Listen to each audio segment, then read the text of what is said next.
Chers amis, bonjour. Nous allons tâcher d'étudier un autre chapitre sur les lois de Hakol Leshem Shamaim. Tout ce que nous faisons doit être animé de cette intention de le faire pour Dieu, pour louer son saint nom. Il y a un principe qui est le suivant. Bechol derachecha da'ehu. C'est-à-dire dans toutes tes voies, dans toutes tes actions, connais-le. Et ça, c'est un fondement essentiel du judaïsme et du service de Dieu. Ainsi, nous disent nos sages, quand nous nous nourrissons et vaquons à toutes nos occupations, nous devons être dictés par le souci de servir Dieu. Et ainsi, nos forces doivent lui être réservées. En effet, nous devons agir en permanence sous couvert de la mitzvah qui est sa volonté. Ainsi, le boire, le manger, travailler, dormir, parler, tout cela doit prendre de la hauteur et nous y parvenons quand nous le faisons pour son saint nom et non pas pour des contingences personnelles, fussent-elles les plus élevées, les plus justifiées. Ainsi, nous ne pourrons pas dire de la médisance, ni nuire à l'un de nos frères, par souci de la mitzvah qui est d'aimer son prochain, comme soi-même, ve'ahavta l'ereacha kamocha. Et ainsi, quand nous commercerons, nous serons donc dans la vie de tous les jours. Il faudra le faire avec droiture, avec équité. Si quelqu'un venait à nous demander un conseil, il ne faudrait pas, parce que nous serions intéressés par la situation qu'il nous décrit, lui donner un mauvais conseil, parce que lui n'en saura rien, il est comme un aveugle devant un obstacle, aveugle en la matière, et lui donner un mauvais conseil, ça serait mettre un obstacle devant la vue d'un aveugle.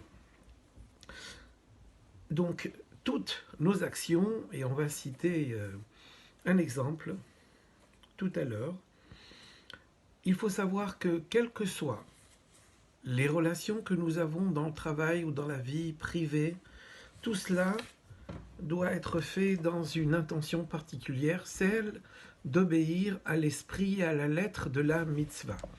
Ainsi, nous nous souvenons dans la paracha, dans le livre de Shemot, que lorsque Moshe Rabbeinu était en Égypte, il s'était rapproché de deux hommes, Dathan et Aviram, qui se disputaient. L'un avait levé la main sur l'autre et Moshe Rabbeinu, c'est Rashi qui nous l'explique, lui a dit « Racha, lam atake et re'echa » méchant, pourquoi tu frappes ton ami?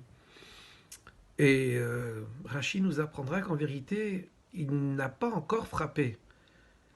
Mais en levant seulement la main, Beharamat yad nikara racha. Si seulement nous lévions la main contre notre prochain, ça ferait de nous, un rachat, et comme si nous l'avions frappé. Pourquoi cela?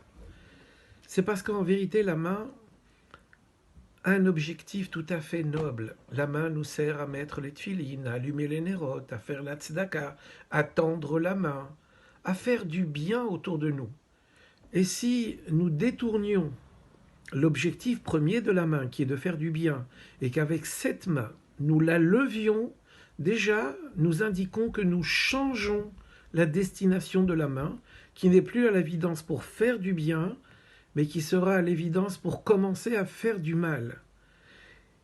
Et ce faisant, eh bien, on dit à Hachem, la main que tu m'as donnée, je vais lui changer sa destination. Finalement, quand on lève la main contre quelqu'un, c'est contre Dieu que l'on a à voir, à faire, parce que Dieu a initialement destiné la main à un usage noble, et nous, par notre propre volonté, nous voulons la destiner à un autre usage. Donc on voit bien que lever la main contre son voisin, c'est en vérité lever la main contre Dieu. C'est un raccourci un peu vite fait peut-être, mais c'est exactement comme ça que nous devons conduire nos affaires. Et nous dire que nous devons faire en sorte que la volonté de Dieu soit au rendez-vous à chaque instant, et même si nous n'avions affaire qu'à notre prochain. Mais il faut savoir que la relation entre nous et notre prochain concerne également Dieu. Parce que toutes les mitzvot ont été données par Hachem. Et quand nous faisons du bien à notre prochain, eh bien tout simplement, nous faisons du bien à Hachem. Que Dieu nous aide.